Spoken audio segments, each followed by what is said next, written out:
صباح الخير أعزائي المتابعين، يوم جديد علينا وعليكم، يا ربي يعود بالصحة والسلامة. اليوم حبيت أشارككم بهاي الغدوة البسيطة والسهلة والسريعة، أعتقد مبينة من عنوانها مرق بازالية. مثل ما جاي تعرفون، مرقة البازالية سهلة وسريعة وطيبة وموسمها، بما احنا يعني بأيام الصيف فموسمها هسه حاليا وهي فريش خضرة. ومثل ما جاي تشوفوني عندي هنا نصف كيلو بازالية، وعندي معجون الطماطة، وعندي الطماطة، وعندي هنا اللحم راح هسه اموعه واسلقه، وعندي البصل، وعندي البهارات الكاري. بسيطة وسهلة وسريعة وغدوة مثل ما نقول على الماشي. يلا كونوا وياي على مود تشوفون خطوات طبخ مرقة البازالية وشنو راح نسوي وياها بجانبها من الحلو. رجعنا لكم أعزائي المتابعين، مثل ما جاي تشوفون خلينا البصل، وهسه جاي نحمس بالبصل، وخلينا البازالية هنا شوفوها، واللحم جاي ينسلق. طبعا هي مرات الانسان يحتار، ام البيت تحتار شنو يعني وجبات الغداء، حيرة يعني ما اعرف. هاي انا بالنسبة الي ما اعرف، انتو كذلك هم ايضا عندكم هاي الحيرة نفس اللي انا عندي؟ ما اعرف والله. بعد اذا عندكم نفس الحيرة كتبوا لي والله، خلينا نتفاعل انا وياكم بالحيرة اللي تكون عندنا اللي هي موضوع الغداء.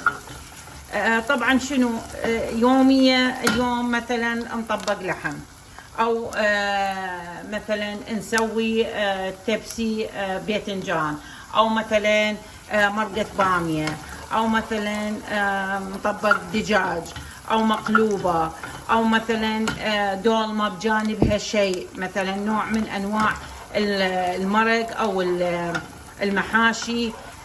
مثلا اليوم مرقة باقلا مثلا، يعني نظل احنا نحط بالمروقات وبالطبخ وبالهذا واكل هذا.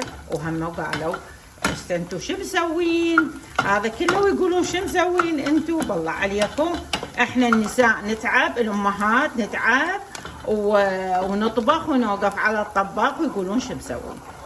شفتوا والله، شفتوا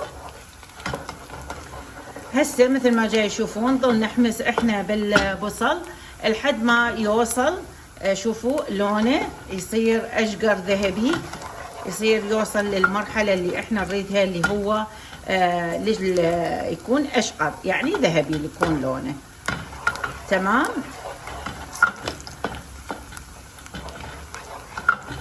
اظل احمس بيه هالشكل، هاي الطريقه لحد ما يصير لونه ذهبي.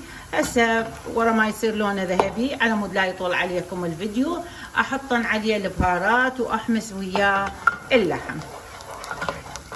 طبعا عقب ما احط البهارات يلا احمس اللحم، يعني هاي انا طريقتي المعتمده عليها. وارجع شوفوا هذا اللون اللي انا اردت اراويكم، هذا اللون الذهبي الحلو الجميل تمام. هسه راح اخلي عليه البهارات ملعقة شاي، هاي البهارات اللي راح اخليها فقط، ما اكثر بالبهارات. وهسه راح اخلي عليها اللحم، اظل احمس اللحم وياها وارجع لكم. وخلينا المعجون واللحم مثل ما جاي تشوفون. هسه راح اخليها تتسبك وتعيش حياتها اعزائي المتابعين. وهسه تبارك الرحمن بدت التسبيكه تتسبك مثل ما جاي تشوفون، خليها تعيش حياتها. هسه راح نسوي وياكم الكريم كراميل، الحلا بجانب هذا الغدوه الحلوه والسريعه. راح نستخدم بالكريم ظرف واحد، لان عندي انا 4 كوس كلش كافي علينا. هاي وجبة يعني الوجبة اللي راح ناكلها احنا نتناولها. عندي مثل ما جاي تشوفون باكيت مالت الكريم كراميل، وهذا المغلف مالته. وبالنسبة للكريم كراميل هذا راح هسه الحلا مالته نوزعه على الكوس. تمام. وعندي هنا راح نستخدم 500 ملغرام من الحليب السائل. تمام. هو لتر، هو 1000، انا راح استخدم نصه بالضبط هالشكل. اوكي، يلا خلينا افرغ المحتويات هنا وارجع. حبايبي اعزائي المتابعين، رجعنا لكم. مثل ما جاي تشوفون فرغنا الكريم كراميل، المحتوى الحلو مالته فرغناه، وهسه راح نخلي وياكم المادة مالت الكريم كراميل الباودر، وراح اضيف عليه الحليب. طبعا هذا الحليب نص لتر، راح اضيف عليه الحليب وابدي بالتحريك.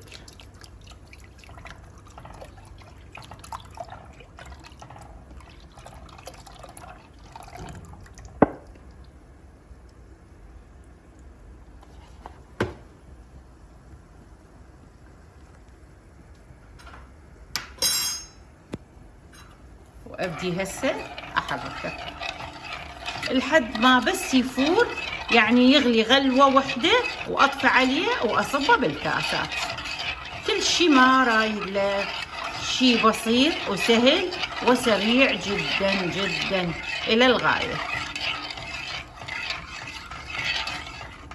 وما اضيف اي سكر، اي شكر ما اخليه، لان هو بالحلا كامل عنده. بالظروف حاطين السكر وياه، مجهزينه بكل شيء، بالاضافه الى الكريم الكراميل اللي خليناه بقاع الكوس. واستمر بالتحريك حبايبي لحد ما يبدي يغلي. هو هسه يغلي 5 دقائق، انتظر عليه ويغلي، بس ما اعوف التحريك على مود لا يلزق بقاع الجدر. وارجع لكم حتى لا يطول عليكم الفيديو. وهسه رجعت لكم. طبعا راح يبدي بالغليان، طبعا ما افتح العفو، مثل ما جاي تشوفون ابدي التحريكه.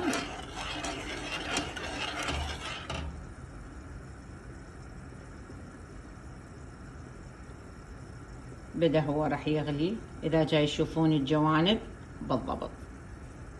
خلاص. اوه واو واو واو واو واو واو، طفينا عليه. خلاص هسه اعوفه دقيقة واحدة بس شوية يركد، على مود هاي الفقاعات الهوائية تروح من عنده. وارجع لكم اعزائي المتابعين. شوفوا الفقاعات، اذا انتم مستعجلين عليها رفعوها، يعني رفعوا مثل ما نقول القشوه او الطبقه الفوق ترفعونها. هسه راح ابدي اصبن الكريم كراميل. بسم الله تبارك الرحمن.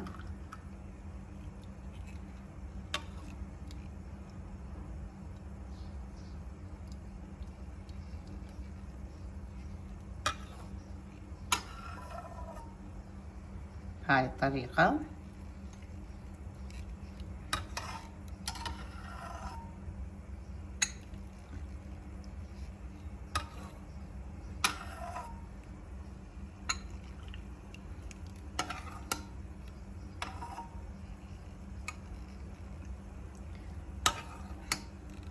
يعني مو معناتها خلص رمضان احنا ما نسوي وياكم الحلا، اكيد لا.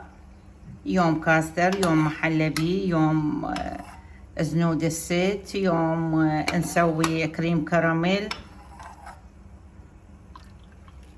يوم هريسة نسوي. يعني احنا مو بس بايام رمضان، اكو يعني جماعة فقط يعني ايام رمضان يسوون هاي الشغلات. احنا لا، مستمرين، يعني مو شرط نسويها بس بايام رمضان. نفرغ المتبقي على الكوس، نساويهن بالتساوي قدر الامكان، وخلاص. شوفوا 500 لتر من الحليب طلعالي 4 كوس بباكيت واحد من الكريم كراميل. شوفوا هاي، جربوا هاي الطريقة، طريقة سريعة وممتازة، وراح يعني تحصلون على نتيجة 100%. كريم كراميل وكأنما جاهز من المحلات. ونرجع وياكم، خلينا نشوف شنو مرقة البازاليا وين صفى بيها الدهر. يلا تعالوا خلينا نشوف. هاي مرقة البازاليا، ما شاء الله تسبيكة كملت. ونشوف هنا ندخل وياكم البازاليا هم راح تستوي. وهسه راح شنو اسوي؟ راح اخلي ماي اللحم عليها وتظل تستمر بالفوران، يعني تغلي، وانص حركتها. اخر مرحله اخلي البازاليا، يعني قريب ما اريد اهدر المرق اخلي البازاليا واخليها تتهدر وتعيش حياتها. لا تجرون الفيديو حتى تشوفون الطريقه طبخ مرقه البازاليا. اعزائي المتابعين تبارك الرحمن، شوفوا هاي التمريكه، هاي التسبيكه كملت. هسه راح اخلي عليها البازاليا. بسم الله الرحمن الرحيم.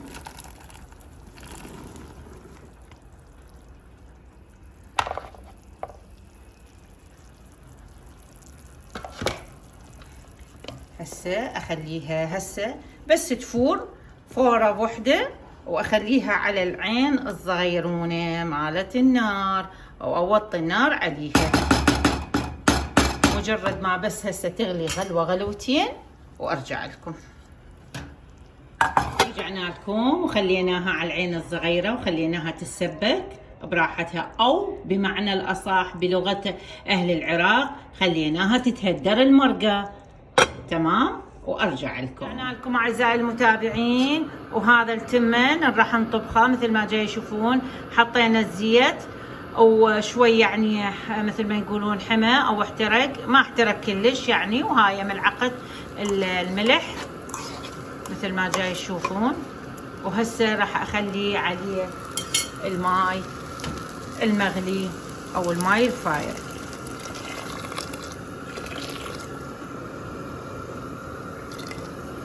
نشوفه وياكم.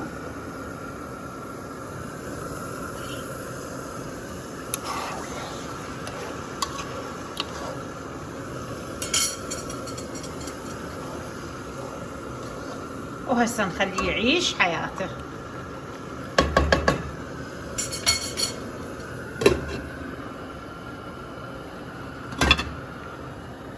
وتعالوا نشوف وياكم المرق تبارك الرحمن. بسم الله ما شاء الله. المرقة شلون تعرفونها خلاص بدت يعني دخلت بمنطقة الاستواء النهائي؟ من تبدي تعزل الدهن مثل ما جاي تشوفونه، بدت يعني عزلة الدهن بالتهدير. طبعا هاي تطلع تمام.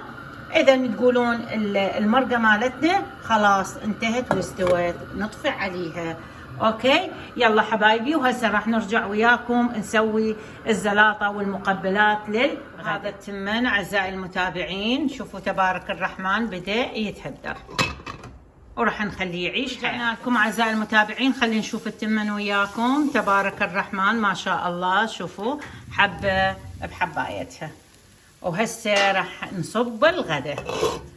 لا تجرون الفيديو حتى تشوفون نهاية غدانا. رجعت لكم اعزائي المتابعين، وهذا غدانا المتواضع مثل ما جاي يشوفون. تبارك الرحمن ما شاء الله.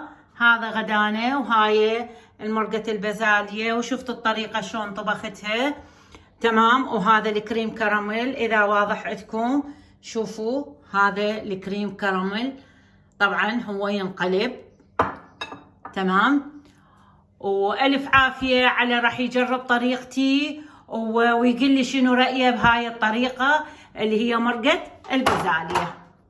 ولا تبخلون علي بالاشتراكات وبالدعم وبوضع اللايكات. الما مشترك بقناتي خليه يشترك بالقناة حتى يوصل له كل شيء جديد من عندنا. وفعلوا الجرس، فعلوا الجرس وانطوني لايكات. وألف عافية على اللي راح يتناول هذا الغداء. 60 عافية. مع السلامة.